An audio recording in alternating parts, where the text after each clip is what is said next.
నాగర్ కర్నూలు జిల్లా కేంద్రంలోని little flower ఉన్నత పాఠశాలలో 10వ తరగతి పబ్లిక్ పరీక్షల పేపర్ల మూల్యాంకనం ఈ నెల 7 నుంచి ప్రారంభమై సజావుగా కొనసాగుతుందని విద్యాశాఖ అధికారి ఏ రమేష్ కుమార్ తెలిపారు.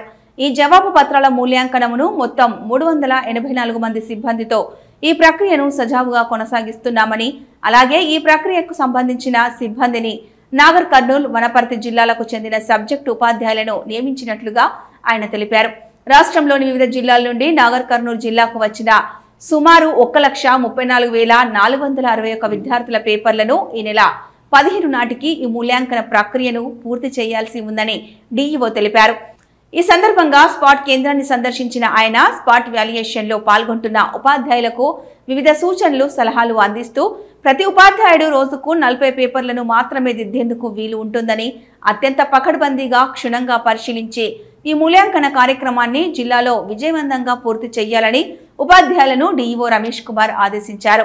అదేవిధంగా ఈ నెల 9 నుండి ప్రారంభమైన పరీక్షలకు 1వ తరగతి నుండి 9వ తరగతి విద్యార్థులు జిల్లా వ్యాప్తంగా సుమారు 1,00,000 మంది పైగా విద్యార్థులు ఎక్కడా ఎలాంటి అవాంఛనీయాలకు తావివ్వకుండా విద్యార్థులు సజావుగా పరీక్షలు రాస్తున్నారని డీఈఓ రమేష్ కుమార్ తెలిపారు.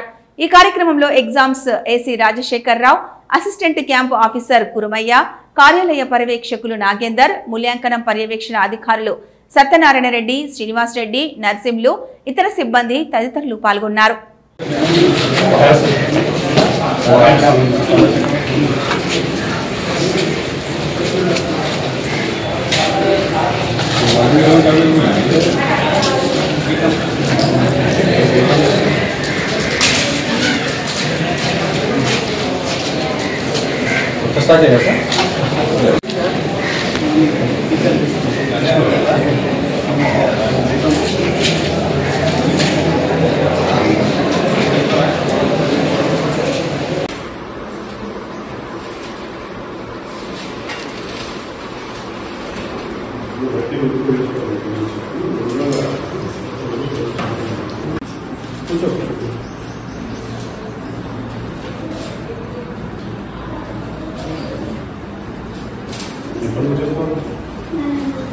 నారాయణ